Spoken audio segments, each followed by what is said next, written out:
Masuk, masuk.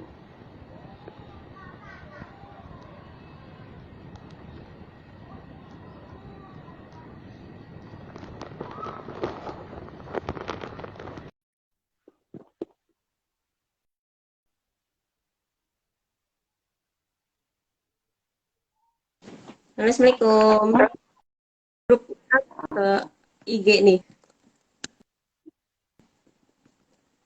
Oke. Bu Nokti juga ada ininya, apa namanya, di layar. Terus kayaknya tadi tidak terlihat ya di layar. Bu Neneng suaranya dikencengin ya. Oke, nggak kedengeran ya? Iya, Kedengeran nggak? habis ini tetangga. Sama Hah? kita nggak sebelahan.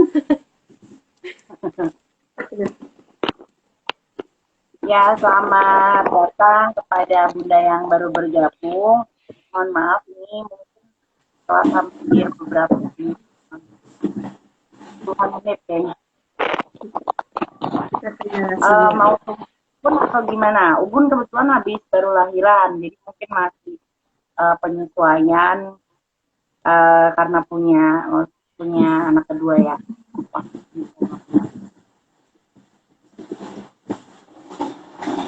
Pas saya terdengar, Terdengar. Aku sih di sini terdengar, cuma agak putus-putus. ini sepertinya memang sinyal saya sih. Kalau Bu Okta kesini sinyalnya bagus sih, terdengar. Boleh ngiklan nggak? Aku pakai First Media soalnya. Kalau Telkomsel di sini udah sinyalnya udah putus-putus juga. Kayak gitu, iya, saya juga. Tapi itu bukan itu yang mau kita bahas. Nggak ngiklan, aku bukan marketingnya First Media ya.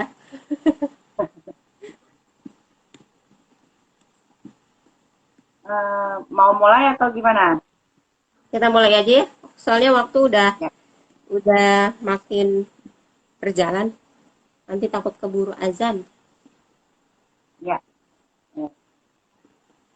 Alhamdulillah Bun, cepet pakai Persmedia. Terus harganya lebih murah. Oke, baik kita buka ya. Saya yang buka ya. Assalamualaikum warahmatullahi wabarakatuh. Waalaikumsalam warahmatullahi wabarakatuh. Ada teman-teman yang sudah bergabung. Harusnya kita hari ini live-nya bertiga, tapi sepertinya Ubun dia karena kebetulan beliau baru melahirkan, jadi masih penyesuaian waktu. Biasa lah ibu baru melahirkan kan masih penyesuaian waktu ya dengan baik. Jadi kita nanti mulai saja hari ini sharing santai. Alhamdulillah ada beberapa pertanyaan yang masuk ya Japri, kolom komentar juga ya. Iya. Mau jawab pertanyaan atau gimana Bun Okta? Kita itu dulu kali ya. Mungkin Apa? teman-teman yang gabung banyak yang belum tahu tentang Sahabat Bunda. Boleh diceritain Oke. dulu Bu, gimana awalnya tuh bisa Sahabat Bunda terbentuk. Terus eh, bagaimana kisah-kisahnya selama ini dan dari awal terbentuknya itu bagaimana. Baru nanti kita jawab ke pertanyaan ya. Sahabat Bunda itu ada dari tahun 2018. Kita sudah ada di beberapa kota ya. Belum banyak sih, baru ada di Purwakarta, Purwakarta, Kerawang, Bekasi, kemudian Malang, Bogor, eh, dan di Palembang. Ini sudah ada ininya chapternya. Sebenarnya Oh, Sahabat jadi Bunda sendiri, ada 5 Hah? ya. Jadi Sahabat Bunda tuh ada 5 ya. Chapternya ada 5. Ada apa? Ya, Sahabat pertama Bunda Indonesia. Sahabat Bunda Indonesia itu isinya yang belum ada chapter itu biasanya kita masukinnya ke grup apa namanya Sahabat Bunda Indonesia. Nah, terus kemudian ada Sahabat Bunda Palembang, Sahabat Bunda Bogor, Hmm. Sahabat Bunda Malang, dan Sahabat Bunda Purwakarta. Purwakarta itu Purwakarta, Karawang, dan Bekasi. Itu chapternya. Nah, langsung kegiatan aja kali ya. Kegiatan ya program dulu deh. Programnya kita punya yang pertama ada itu madrasah pertama Sahabat Bunda. Ini joinnya tuh sama Kegiatannya apa Bun itu, Ok Bun? ya fasilitatornya. Kemudian ada kelas menulis, tapi lagi vakum dulu karena kemarin habis menelurkan karya. Kemudian Sudah ada selesai ya kelas, buku dari teman-teman sahabat Bunda sudah selesai dibimbing, sudah selesai dicetak juga, dan kemarin sudah dikirim-kirim ke penulis dan pemesan ya. Nah, jadi ya buku betul. pertama dari sahabat Bunda sudah didistribusikan. Ya, Selanjutnya ada program apa lagi? kemudian setelah itu ada program kelas sukses ASI eksklusif. Jadi di sini itu nanti untuk ibu hamil dan ibu yang menyusui, anaknya di bawah usia 6 bulan, jadi 6 bulan ke bawah. Di sini bahasan kita didampingi konselor menyusui, bahasannya juga seputar persiapan menyusui dari awal, pokoknya dari bahkan ada juga tips-tips menyusui untuk ibu bekerja, kemudian ada keseimbangan dan sebagainya. Kemudian dari Dan sana kita dokter ya, dokter Tia ya. dokter ya dokter sekaligus konselor menyusui. Kemudian kita punya kelas sukses kelas edukasi MPASI. Ini didampingi oleh ahli gizi, sama ada materi juga, tapi kalau ini untuk ibu-ibu yang anaknya usia 6 sampai 1 tahun. Ini ada pendampingan materi, jadi ada materi seputar MPASI, termasuk untuk misalnya menambah berat badan dan sebagainya, materi seputar MPASI lah. Oh iya Bu. Apa lagi? Ya. Kenapa? Yang kemarin kan grup ASI itu kan untuk yang ibu-ibu hamil 8 bulan sampai umur 6 bulan ya, bayi 6 bulan. Jadi yang masuk ke kelas ASI itu bayi ibu hamil usia 8 bulan sampai bayi usia 6 bulan.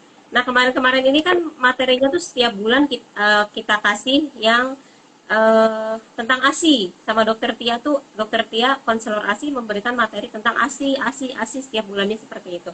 Tapi kemarin dari teman-teman ASI eksklusif, lalu teman-teman admin ASI eksklusif juga menambahkan materi tentang menggendong. Jadi kalau teman-teman ada yang masih suka susah bingung tentang materi menggendong, bisa ada materi menggendong. Paling besok baru nih, baru hari Selasa kalau nggak besok ya.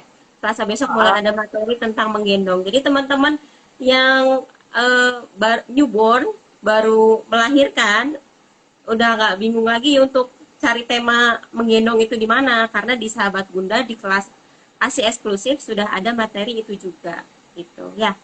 Jadi ada ASI eksklusif, terus kemudian kelas MPASI. Selanjutnya setelah selesai dari kelas MPASI, kemudian member-member akan diarahkan ke grup mana? Ya, jadi jadi untuk kelas edukasi itu memang penanggung jawabnya Bun Okta. Jadi saya tadi kurang tahu ya, alhamdulillah kalau ada, saya cuma lihat flyernya kelewat gitu. Kemudian setiap program ada penanggung jawabnya. Nah kemudian habis itu sebenarnya kalau kelas edukasi itu kita buka untuk umum ya biasanya. Kalau teman-teman mau daftar di Sahabat Bunda itu kita punya namanya kelas habituasi. Nah habituasi itu jadi sebelum teman-teman jadi member, teman-teman harus ikut dulu habituasi itu selama 1 bulan. Kemudian ada lagi grup simulasi anak usia dini untuk 0 sampai 5 tahun, itu kelas bermain sih, simulasi bermain, namanya rumah main bahagia. Jadi di rumah main bahagia isinya tentang sharing, kan kalau udah MPASI, udah 1 tahun ke atas kan kadang bingung ya, ibu-ibu ini harusnya ngapain lagi, MPASI udah selesai gitu kan. Tapi kalau yang udah 1 tahun ke atas, nah kita fasilitasi dengan adanya grup Sahabat Bunda umum ya. Maksudnya di sana akan membahas tentang parenting, tentang stimulasi anak, tentang motherhood, tentang relationship antara suami istri gitu ya.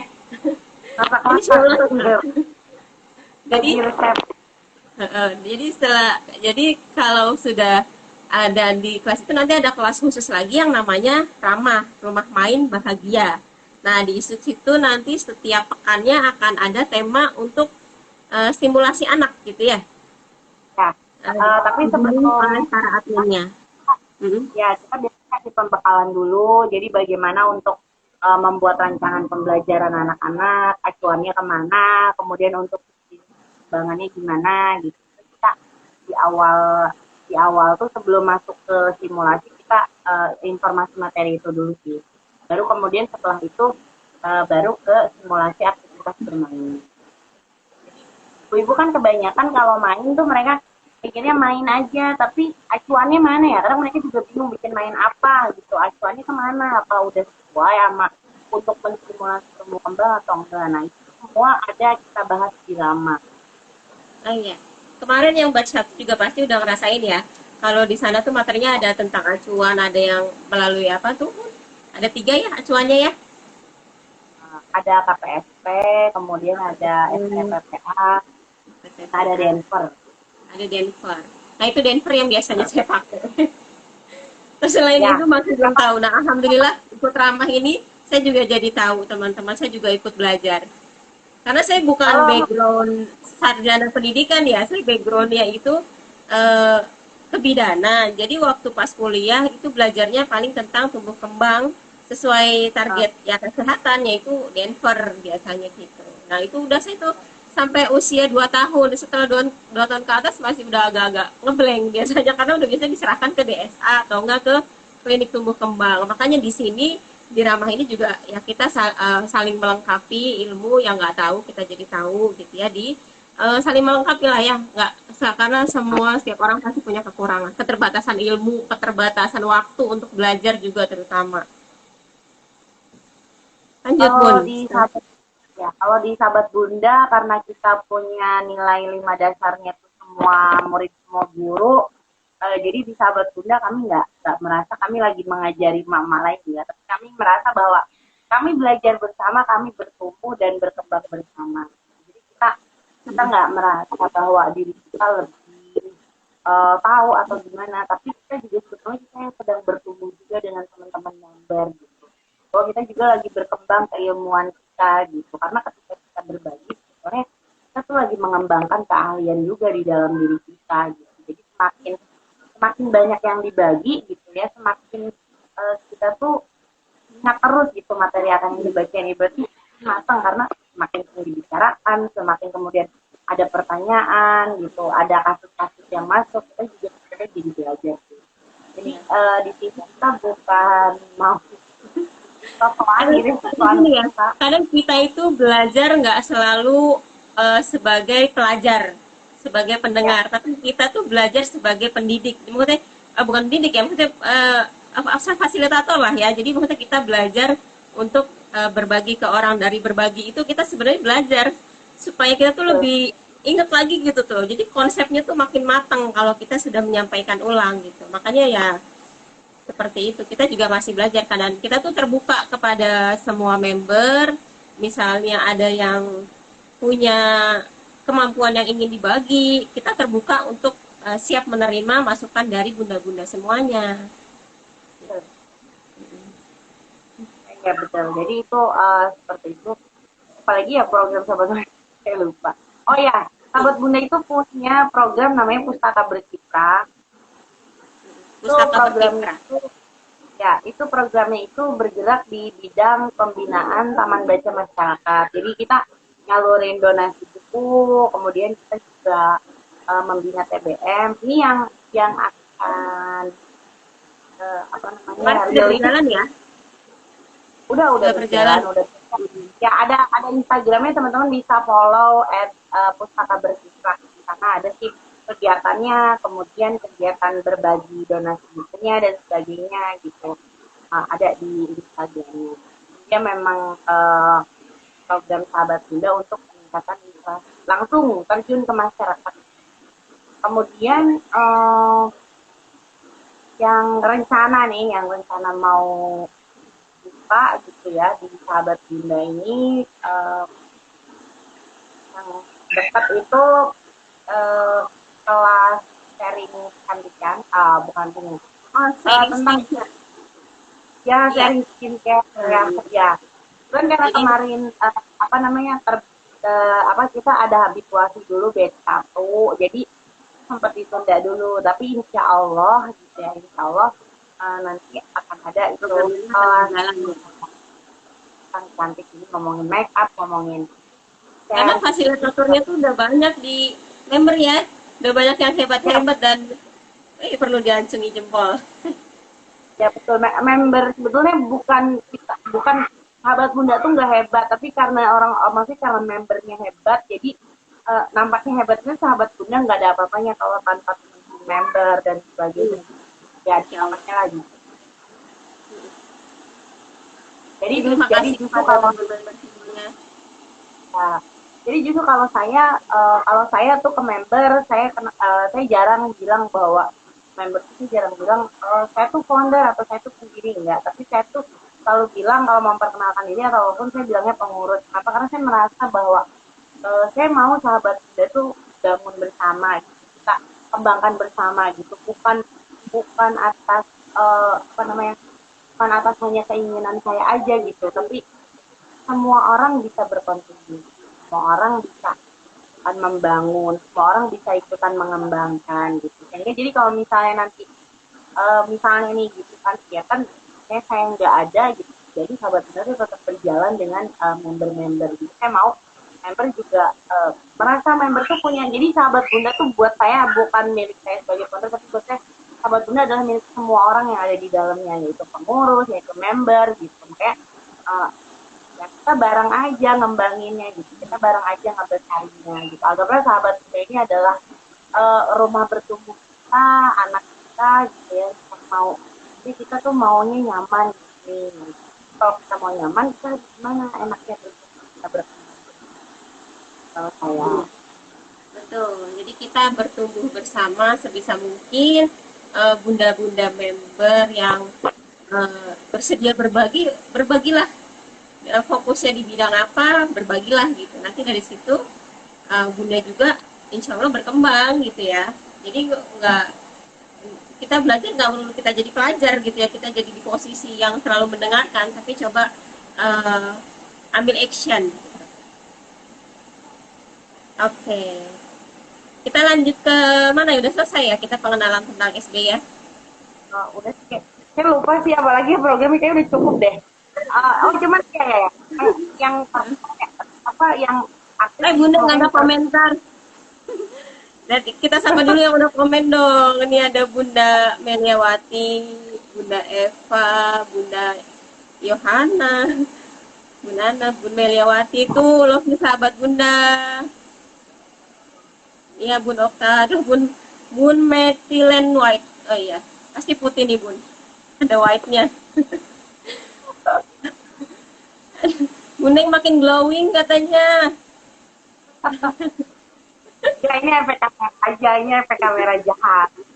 Kalau di sini lagi hujan nih, jadi agak-agak untuk kamera jahat. Oke, lanjut Nah ini ya. Bu Sinta, yang baru, ini yang baru ketua ramah. bergabung. Ini ketua program ramah nih yang baru bergabung. Siapa?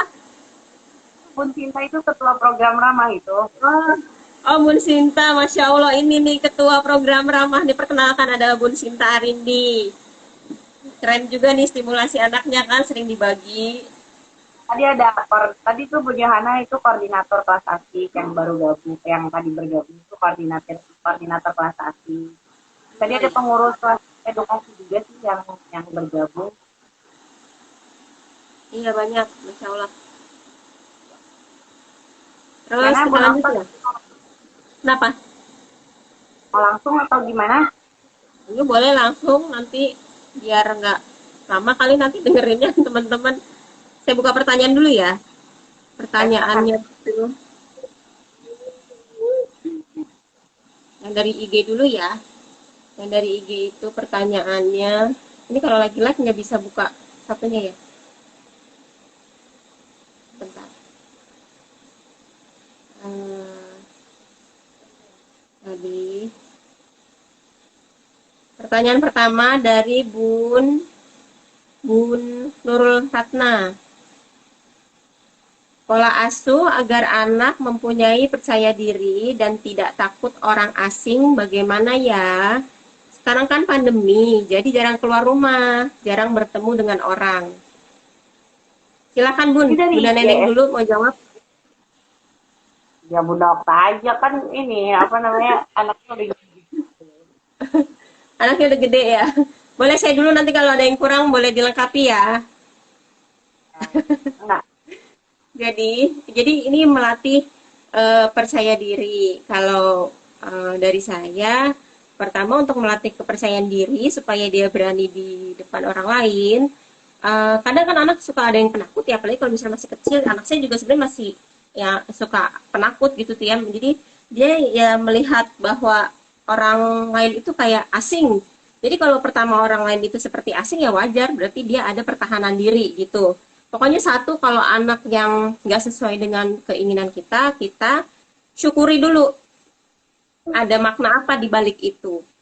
Kan dia ada rasa malu pertama itu bagus sebenarnya, wajar, karena itu adalah salah satu pertahanan diri anak gitu kan, biar nggak gampang diajak orang, biar nggak gampang dirayu orang, biar nggak gampang diculik orang gitu ya, nauzubillah min dzalik gitu kan. Nah, itu gitu. Pertama disyukuri dulu. Terus baru kemudian kita latihnya itu macam-macam. Misalnya kita yang mudah itu kita kasih contoh dulu.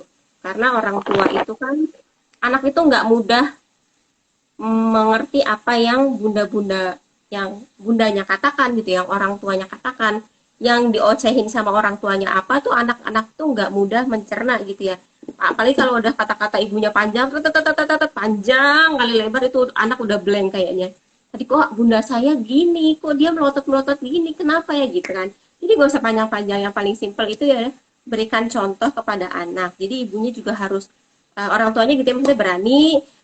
Terus mungkin anak juga kan nggak mengerti bagaimana cara berinteraksi dengan orang lain gitu kan. Jadi selain beri contoh, kita juga harus berani, misalkan kayak praktek pas belanja gitu ya, pas belanja izinkan anak untuk memegang uang, terus bayar di kasir gitu kan. Ayo nggak apa-apa, om ini misalnya baik, dia emang profesinya kasir, bertugas untuk menerima uang, kasih gitu kan. Seperti itu contohnya ya. Terus beri contoh. Jadi memang segala sesuatu tuh, kalau saya prinsip saya ya, di MAP sering saya kasih tahu juga di program Madrasah Pertama Baik Sahabat Bunda, bahwa konsep diri orang tuanya itu harus kuat dulu, harus baik dulu. Terus self image orang, saya nih misalnya, saya sebagai ibunya dulu harus positif dulu terhadap dirinya.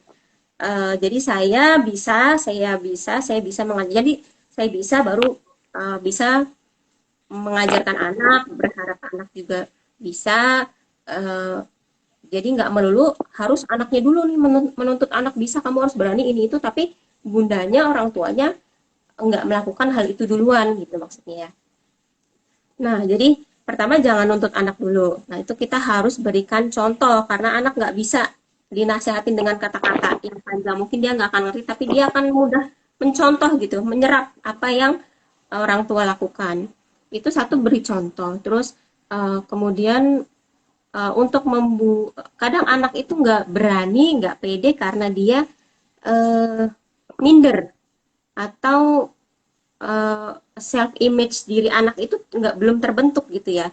Jadi saya ini siapa sih, maksudnya gitu, anaknya ini gimana sih, saya tuh siapa, dia anak ini belum ngerti. Jadi perlu adanya dukungan dari orang tua lewat pujian, lewat pelukan, kasih tahu bahwa kamu itu anak hebat, kamu bisa berani. Jadi kita bentuk supaya gambaran diri anak ini positif, bukan yang kita kamu masa gitu aja nggak berani, nah gitu kan, atau kamu masa gitu dong kayak anak itu gitu. Jadi satu, itu nggak boleh juga membanding-bandingkan di anak kita dengan anak orang lain. Kita dibandingkan dengan orang lain aja kan nggak mau.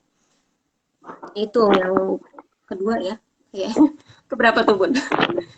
Kemudian kita latih untuk, kadang anak nggak berani itu karena dia belum merasa mandiri, belum merasa bisa. Jadi tentu kita harus ajarkan dulu kemandirian. Ya maksudnya kemandirian anaknya itu harus kita latih dulu supaya dia percaya diri bahwa kalau dia udah bisa kan nih ya, misalnya kayak apa ya contohnya ya.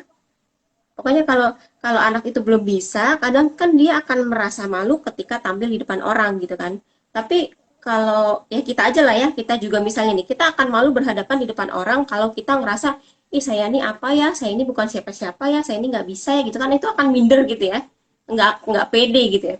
Nah dengan memunculkan percaya diri ini juga harus eh, harus dilatih kemandiriannya. Seperti dia misalnya harus udah bisa ini, jadi ketika dia keluar, dia punya kepercayaan diri bahwa saya sudah bisa melakukan ini kok, saya sudah bisa ini kok, saya bisa berinteraksi di luar, saya bisa mengucapkan salam kalau di luar, saya udah bisa, misalnya kalau bertemu dengan orang lebih besar, saya salim gitu. Pokoknya gambaran diri anak ini nih sudah terbentuk dulu yang positif. Jadi dia akan tumbuh kepercayaan dirinya.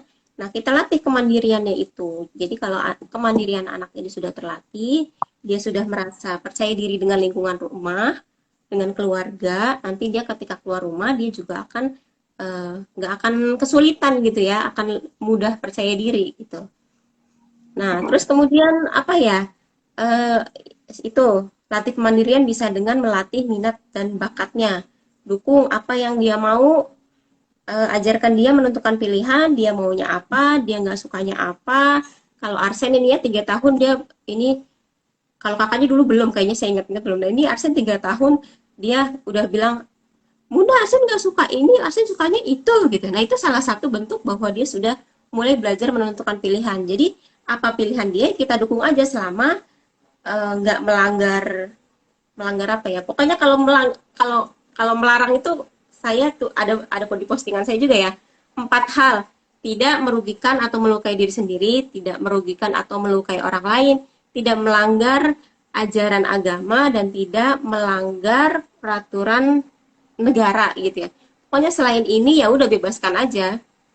Dia mau latih apa, dia pilihannya apa, ya udah kita dukung aja. Jangan terus-terusan ngikutin apa kata mau bundanya. Jadi berikan pilihan ke anak, dia maunya apa, pilihannya gimana, kita dukung selama nggak melanggar 4 hal larangan tadi. Itu jadi kita bisa lebih bebas ya mengeksplor atau menstimulasi anaknya tuh, nggak dikit-dikit, nah jangan becek-becekan, nah jangan hujan-hujanan, nah jangan ini jangan itu gitu misalnya ya. Gitu, itu melatih kemandirian anak. Jadi maksudnya jangan mudah sedikit-sedikit melarang, tapi berikan kesempatan dia untuk memilih sesuai dengan pilihannya. Terus kemudian apa lagi ya? Turunkan ekspektasi.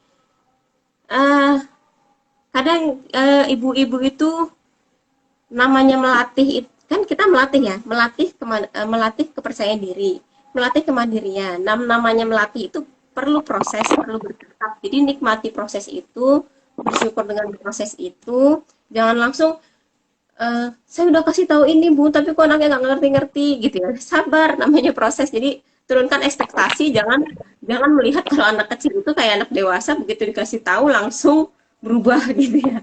Bertahap, nikmati prosesnya. Mungkin Bunda nggak melihat perubahan itu seminggu ke depan atau 2 minggu ke depan, tapi insya Allah eh, semakin berapa bulan kemudian, setahun kemudian, nanti bertambah matang, nanti dia juga akan mengerti, insya Allah tetap akan ada manfaatnya gitu, tetap akan ada kelihatan hasilnya gitu ya, prosesnya.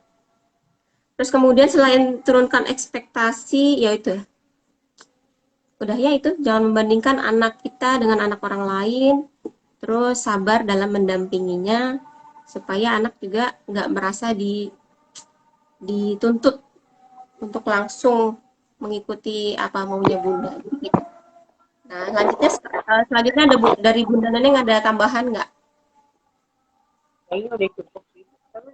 Cuman kalau saya sih, eh, kalau saya tuh karena saya guru dan emang hal ini tuh banyak dikeluhkan di orang tua ya. Gimana pun nggak sosialisasi nih gitu kan, lagi pandemi di rumah mulu gitu kan. Kalau saya setuju sih, eh, anak-anak itu untuk dilatih kepercayaan diri itu adalah ya anak harus diberikan kepercayaan dulu gitu. Bagaimana dia mau percaya pada dirinya kalau dia tidak dikasih kepercayaan? Ya biasanya misalnya dikasih kepercayaan untuk pilih baju sendiri, kemudian untuk dikasih kepercayaan untuk dia beresin mainan sendiri. Terus kadang orang tuh kan lama nih ngeberesin mainan aja lama. Kalau saya sih itu sih, saya banyak sharing dengan orang tua. Saya bilang bahwa kalau anak mau percaya diri ya harus dikasih kepercayaan gitu. Kita tahu dari mana kalau dia itu bisa percaya diri, kalau sedangkan kepercayaan aja nggak dikasih untuk dirinya. Itu bahkan bisa dimulai dari ya anak-anak dari usia, bahkan dari bayi pun kita udah bisa gitu, maksudnya memberikan kepercayaan untuk anak gitu ya. Kayak kalau anak baru 9 bulan gitu, dia misalnya maunya mainnya yang ini gitu ya, berarti kita kasih kepercayaan dia buat mainnya ini gitu. Eh, dalam artian kalau dia misalnya mainnya pisau ya enggak kita kasih juga sih, tapi kita Nah, bisa itu kan bantu. melukai diri sendiri ya. Tadi yang saya bilang prinsipnya tadi 4. Nah, yang melukai sendiri ini jangan gitu. Dan melukai orang lain jangan. Merugikan orang lain Jadi, jangan gitu. nah, jadi kita kasih kepercayaan tapi bukan membayangkan, artinya kita bisa ganti dengan hal lain. Misalnya kalau pisaunya tajam mungkin kita bisa ganti, oh yang mainan pisau yang pisau tuh ada kan yang buat mainan anak-anak itu.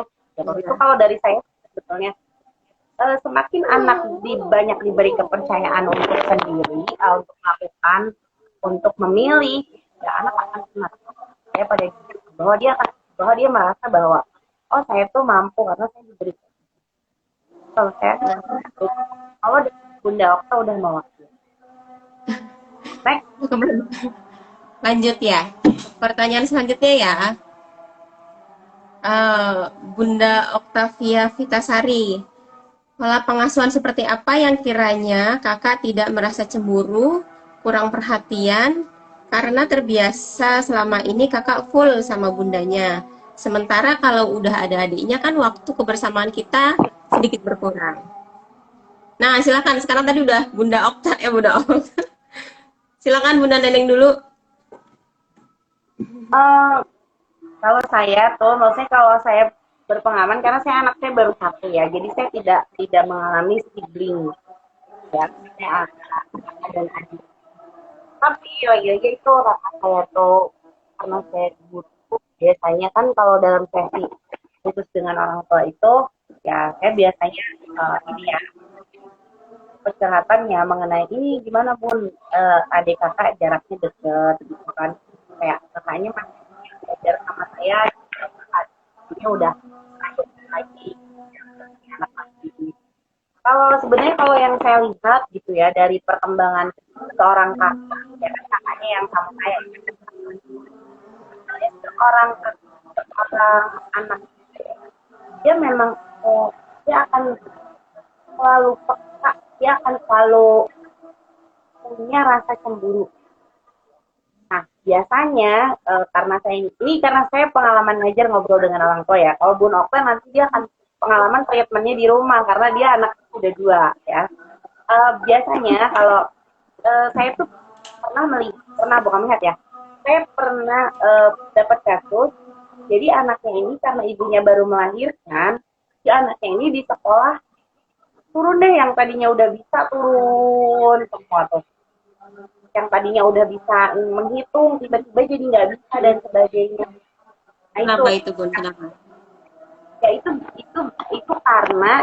itu karena dia itu merasa bahwa setelah ada adiknya dia merasa dia nggak dihargai, nggak diperhatikan lagi, sehingga motivasi dia untuk belajar itu menurun. Nah ketika motivasi dia belajar menurun gitu kan, otomatis akan berdampak pada prestasi di sekolah kan. Bukan hanya akademik saja tapi banyak hal gitu. Bahkan saya menemukan anak-anak yang begitu ibunya punya adik lagi dan tidak mendapatkan, pokoknya mungkin ibunya tidak tahu bagaimana membagi porsi, itu kakak ini biasanya mereka juga akan lebih pendiam. Kadang kalau nggak pendiam, mereka kebalikannya akan lebih agresif. Suka pengen cari-cari perhatian guru. Tadinya kalem, tiba-tiba jadi nggak kalem gitu. Itu saya merasakan. Nah, setelah kita ngobrol, biasanya kalau saya tuh dengan orang tua, saya nggak pernah mengajari orang tua, tapi saya selalu ajak orang tua untuk mengobservasi. Ayo Bun, kita observasinya sama-sama.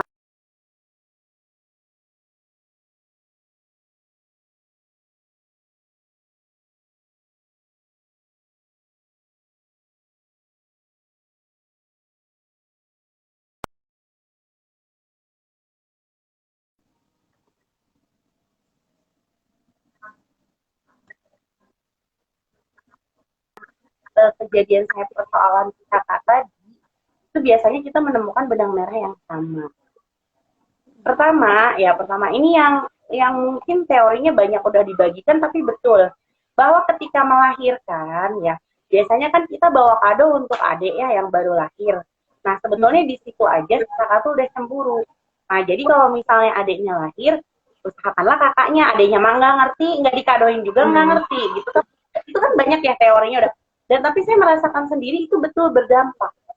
Jadi ketika anak saya kakaknya nih sekolah sama saya gitu ya, diajar sama saya, dia tuh bilang, saya tuh nggak suka soalnya kenapa adik itu baru lahir aja semua orang udah sayang dia, semua orang kasih bingkisan, kado. Itu langsung dari kata-kata anak kecil ya. Dia sendiri ketika sesi observasi. Jadi kalau saya itu kalau misalnya ngajar, saya selalu ada bukan sesi observasi ya namanya. Kalau saya tuh namanya sesi ngobrol santai sama anak-anak. Biasanya ini di waktu istirahat sambil anak-anak main. Biasanya saya ikutan main juga tuh, karena saya buat menggali, buat mengobservasi tadi apa yang dirasain anak-anak. Biasanya anak-anak itu akan lebih terbuka, akan lebih bicara ketika mereka itu lagi main biasanya. Tapi saya juga nggak langsung nanya-nanya. Biasanya saya akan PDKT dulu. Nanti kalau PDKT udah sekitar seminggu, biasanya mereka baru cerita. Nah, kakak tuh bisa bilang gitu. Jadi itu mungkin sepele ya, tapi itu ternyata berdampak untuk si kakak gitu. Kita lihatnya kan wajar ya orang baru lahir dikadoinnya bayi, tapi kan kakak tuh nggak melihatnya dalam perspektif itu, tidak. Jadi kita harus melihatnya dalam perspektif si kakak, dalam perspektif anak.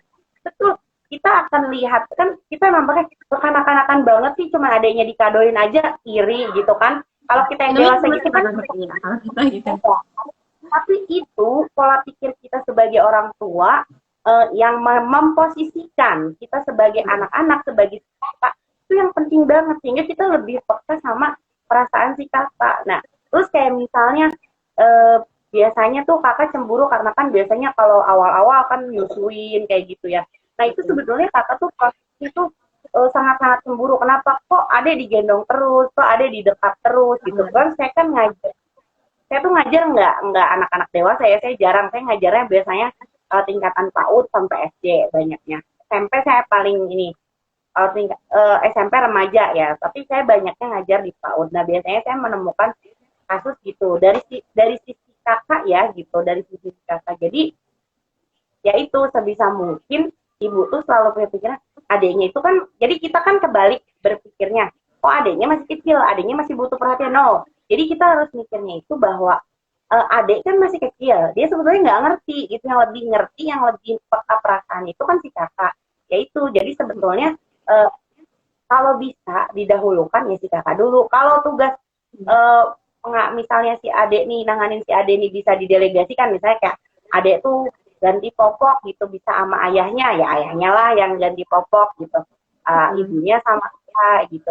Nah ini juga perlu diobrolin sama ayah bundanya gitu. Jadi jangan bundanya capek sendirian, ayah juga harus hadir di sini. Nah biasanya yang bikin jadi berat, yang bikin jadi si kakak ini makin uring-uringan yaitu karena ayah juga tidak hadir, ibu juga tidak hadir menurut dia gitu ya. Maksudnya dia tidak, kan dia waktu belum ada adik dia merasakan ibunya buat dia 100%. Ketika ada adik, ibunya nggak ada buat dia gitu kan. Tapi terus ayah juga nggak ada buat saya, padahal nggak gitu kan. Nah, sehingga akhirnya ya itu akan berdampak kepada psikologis anak sendiri.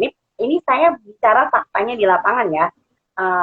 Jadi ini yang saya lihat dari lembaran observasi, dari hasil observasi, hasil ngobrol dengan orang tua gitu. Nah, ketika anak misalnya udah terlanjur nih gitu ya, si anaknya udah terlanjur kayak prestasinya menurun, yaitu observasi dari hasil observasi kita menemukan ulangi lagi bondingnya, ulangi lagi kedekatan ibu dan anaknya. Jadi yang harus dibenahi itu dari sisi ibu. Jadi ibu yang harus ngedeket lagi sama si kakak. Ibu memang biasanya yang saya temukan di dalam lembaran observasi itu biasanya kalau ibu deket lagi ke si kakak, katanya tetap nolak, biasanya tetap nggak mau, karena dia udah ngerasa dia kecewa, dia merasa bahwa dulu saya ada adik saya nggak deket, kenapa sekarang dideketin lagi, ibaratnya gitu. Itu biasa gitu. Dan kakak tuh biasanya akan melakukan penolakan gitu ya, penolakan yang lumayan, tapi ya itu ibu harus hadir terus gitu. Dan saya sih sarankan biasanya ibu tuh yang enak buat masuk ke dalam kakak dengan secara halus gitu ya, itu biasanya saat bermain. Jadi kalau anak-anak lagi main, duduk aja kita nanyain main apa gitu. Kayak oh main pasir, kenapa ikut ya? Saya biasanya gitu dengan anak-anak. Jangan Kalau sambil mereka gini main ya, jangan pasir, sambil pegang handphone, jangan sambil pegang handphone. Main apa, Dek? Gitu ya. Atau kita di sebelahnya anak lagi main, tapi kita gini. Dek, udah main apa? Oh, seru ya, gitu. Gitu ya, nggak boleh. nah iya itu kan kita kan biasanya Jadi gini, cuma hadir. saya tuh selalu karena saya mungkin ngajari anak-anak, jadi saya tuh merasa takjub. Menurut saya anak-anak tuh cerdas gitu ya. Bahkan untuk anak saya yang berkebutuhan khusus aja, Baim saya tuh selalu apa ya, terlalu saya merasa bahwa Allah tuh menciptakan anak-anak itu memang cerdas, memang mereka tuh benar-benar istimewa banget gitu. Karena mereka tuh tahu kapan saat mereka benar-benar orang tua tulus hadir buat mereka, kapan orang tua tuh benar-benar hadir untuk mereka gitu. Itu yang saya rasakan. Jadi si ibu nih kadang orang tua curhat sama saya, kan saya udah nemenin main Bu, tapi masih tetap tuh gitu, masih kayak gitu. Ibu nemenin mainnya gimana? Sambil ngomong adeknya Bu, atau misalnya pas nemenin main tuh ya jadi saya lebih banyak interaksi Bu, gitu. Biasanya kalau masih punya anak kecil kan karena punya bayi, jadi banyak interaksi sama bayi kan. Jadi nemenin si kakak, tapi interaksinya sama bayi.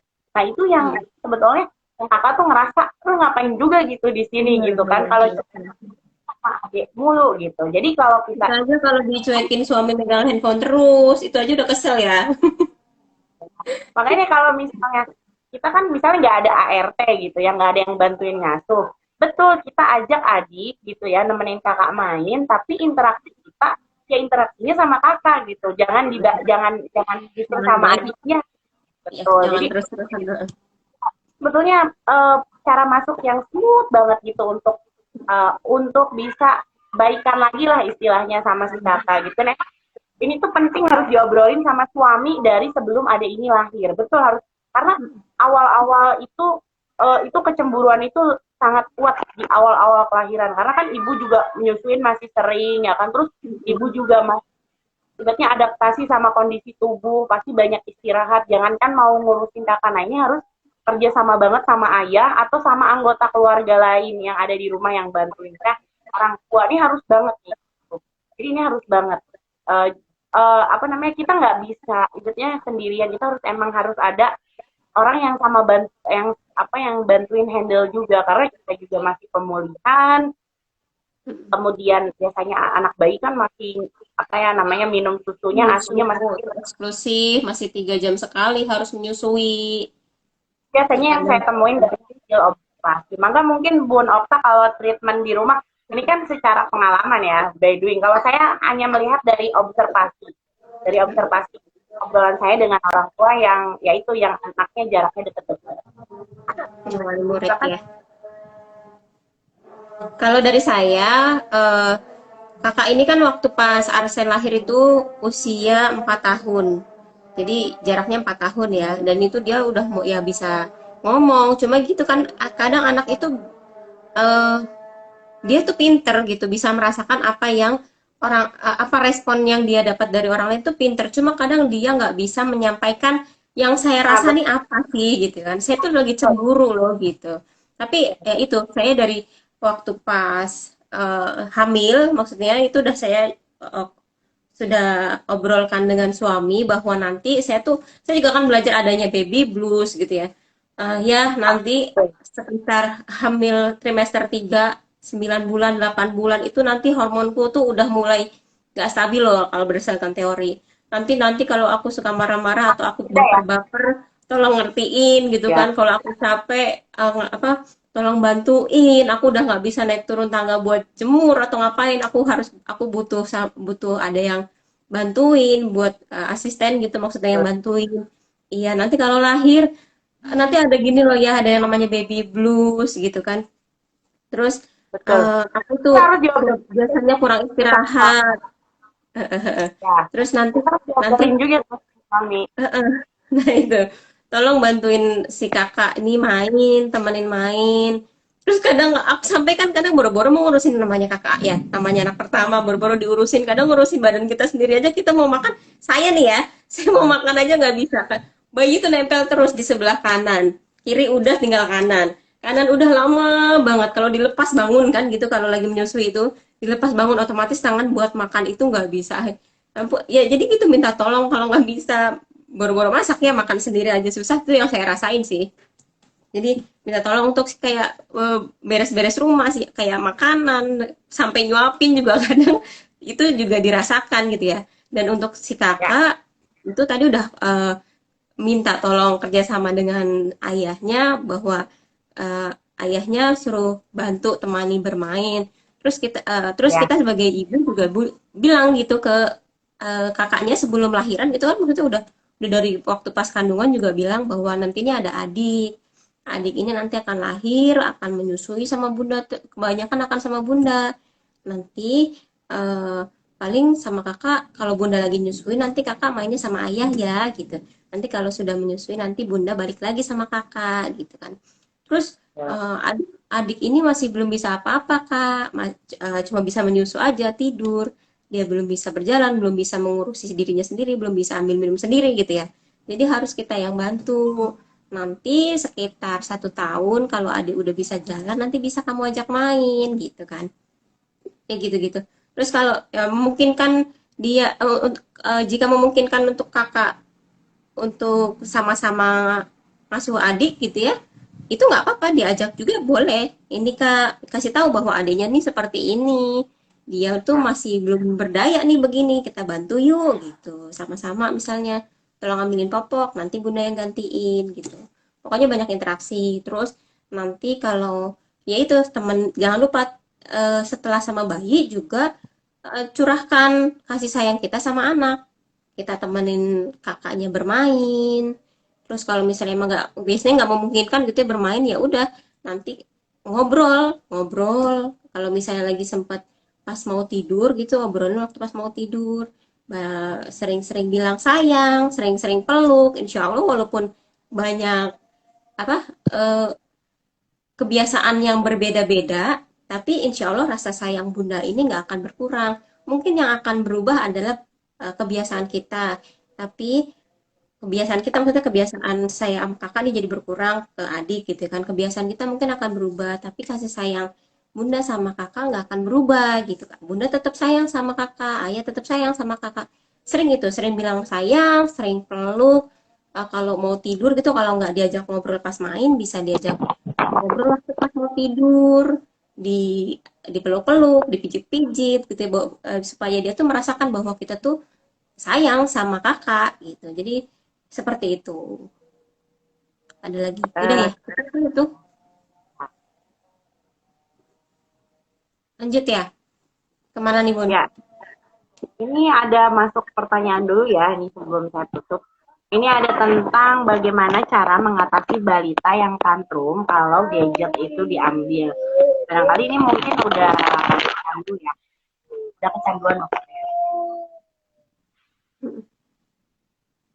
Bu Nokta mau jawab mungkin? Kecanduan gadget ya. Apa gimana tadi pertanyaan? Aku lagi buka pertanyaan Jadi, di WA. Tadi udah bilang mau ditutup padahal masih ada yang di WA. ya, jadi ini apa namanya balita kalau diambil handphone tuh diambil gadget tuh dia pasti ngamuk atau nah itu sangat Oh iya.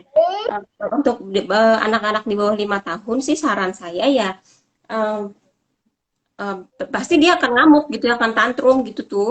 Cuma ya masih bisa langsung aja gitu, misalnya dia udah kecanduan gadget di usia di bawah 5 tahun. Kalau di bawah 5 tahun itu udah masih bisa langsung diambil, maksudnya kita ambil kita nggak usah kasih lagi gitu tuh, besok besok juga jangan dikasih lagi. Terus eh, digantikannya juga dengan diri kita nih, kehadiran diri kita. Jadi jangan kita cuma ngerebut, maksudnya kita ambil, kita nggak bolehin dia main, tapi kita nggak ngasih solusi. Jadi kalau kita mau ambil, kasih solusinya. Solusinya apa, Bun? Kita temani anak itu main. Dia tuh sebenarnya, kalau anak-anak tuh sebenarnya kayak bosen gitu ya. Apa yang harus dia kerjakan? Dia tuh bingung apa yang harus dia lakukan. main handphone nggak boleh, harus main apa. Jadi ya Bunda hadir, memberikan solusi, main apa boleh, Bunda yang ajak, dia sukanya apa, Bunda yang hadir, Bunda temenin, terus alihkan dengan kegiatan-kegiatan yang lain.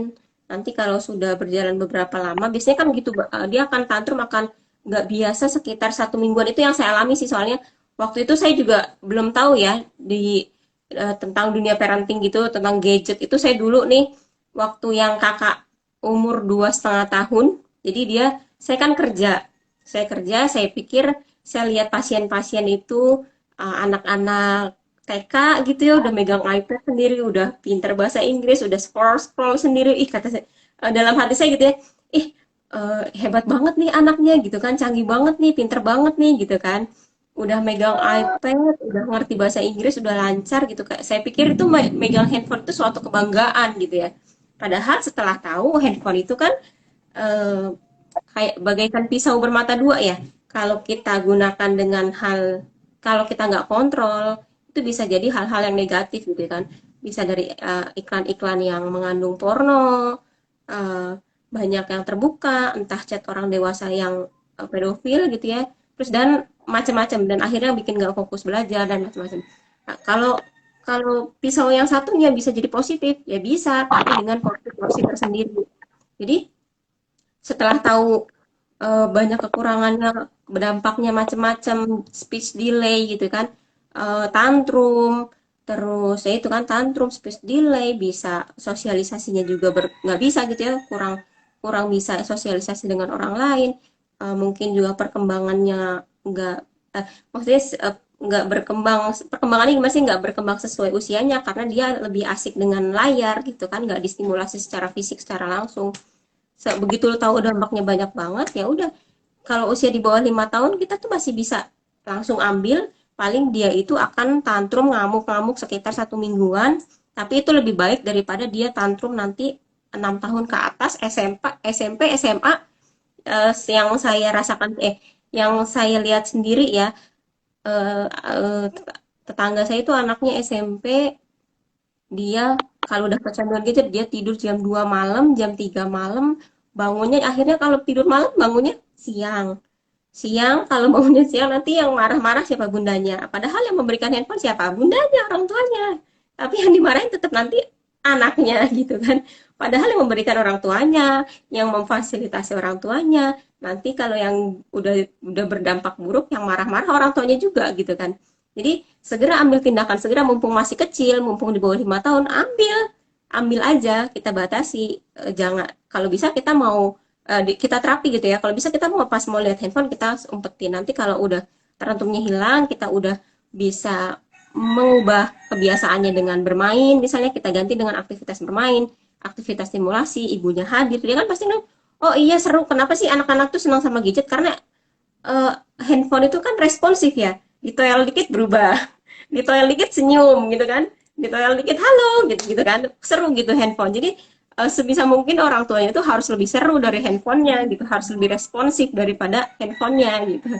Jadi itu jadi harus kita putar otak gimana kalau bingung ikut tuh apa pun namanya kelas ramah ya. Di situ kita nih kasih stimulasi biar nggak bingung apa yang harus dikerjakan. Kadang orang-orang tuh beli beli mainan banyak tapi bingung ini mainannya harus diapain lagi. Nah itu kita buat kelas ramah ini supaya bahan-bahan sederhana pun bisa kita buat mainan kok gitu. Gitu, jadi itu ya langsung ambil aja. Kecuali kalau udah usia 6 tahun ke atas kita beritahu bisa tuh pelan-pelan kita kasih tahu manfaatnya, kita kasih tahu kerugiannya. Kayak anak saya ini kan yang si kakak ini yang 2,5 tahun waktu itu dia masih akhirnya saya kasih tablet sendiri itu kan kakak tuh. Saya masih belum tahu, masih masih merasa bangga dengan anak kecil udah pinter gitu kan. Saya kasih gadget, saya kasih tab sendiri sampai usia dia itu 2,5 tahun. Baru 2,5 tahun begitu tahu, oh ya ya udah langsung ambil aja, yuk ambil aja. Kita harus berlaku lebih responsif, lebih seru daripada si handphonenya. Jadi begitu ditoel dikit, bunda langsung dong gerak gitu. Jangan handphone ditoel yang gerak aja gitu. Ibunya ditoel juga harus cepat gerak. Iya nah apa nah kita main yuk, kita ini yuk gitu. Gitu ya. Sekian. Terus Ya, dari Bunda Neneng ada tambahan nggak? kayaknya udah cukup ya. Memang begitu sih. Saya setuju sih. Ya, kalau saya sih nambahin sedikit aja kalau menurut saya, eh, anak-anak itu kan kebanyakan orang tua itu selalu kalau mau ngatur gadget, apalagi untuk misalnya anak-anak yang gede, itu kita harus jelas kepemilikan gadget ini milik siapa.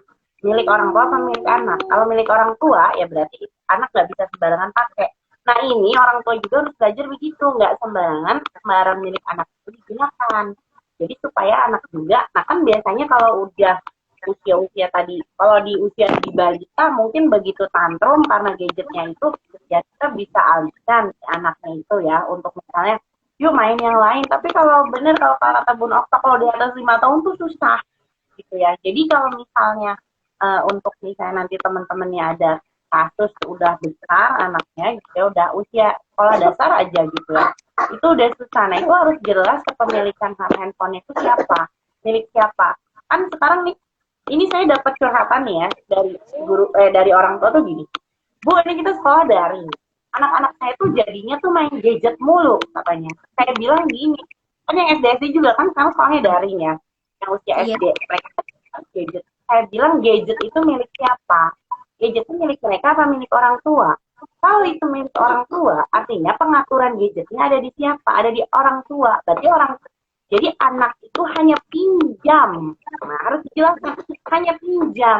Pinjam ketika sekolah daring aja. Kalau sekolah daringnya udah beres, itu berarti handphonenya milik orang tua lagi.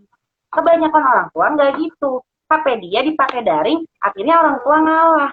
Ya beli lagi orang tua, terus tiba-tiba ngeluh sama saya, ini anak saya gara-gara daring nih jadinya main HP mulu. Saya bilang ini tergantung kepemilikannya diserahkan kepada siapa. Nah ini juga orang tua juga yang harus jadinya belajar. Kalau anak-anak punya barang-barang pribadi, orang tua mau gunakan, orang tua juga perlu izin.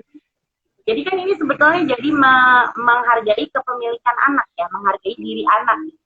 Oh anak punya apa kita harus izin. Nah anak juga kalau pakai gadget kita, gadget orang tua, kan suka nggak tahu waktu tuh anak-anak. Oh ini usia SD ya, jadi tuh biasanya mereka kan asik gitu ya. Nah itu kita harus jelasin bahwa ini gadgetnya bunda, kamu main gadgetnya pas daring doang, bukanya kalau nggak daring kamu nggak boleh, bunda nggak kasih pinjem. Harus jelas posisinya, karena orang tuh nggak jelaskan posisi itu. Jadi seolah-olah gadget bunda adalah gadget bersama dengan anak, sehingga anak nggak jelas nih ini gimana soal gadget. Itu kalau dari saya. Mungkin next pertanyaan lagi kita Oh ya, bacakan. mau nambahin. Kalau untuk yang udah usia 6 tahun ke atas ya sudah mulai mengerti SD gitu ya, udah mulai ke atas. eh saya memberikan gadget itu kalau nanti sudah matang syaratnya tuh ke kakak gitu.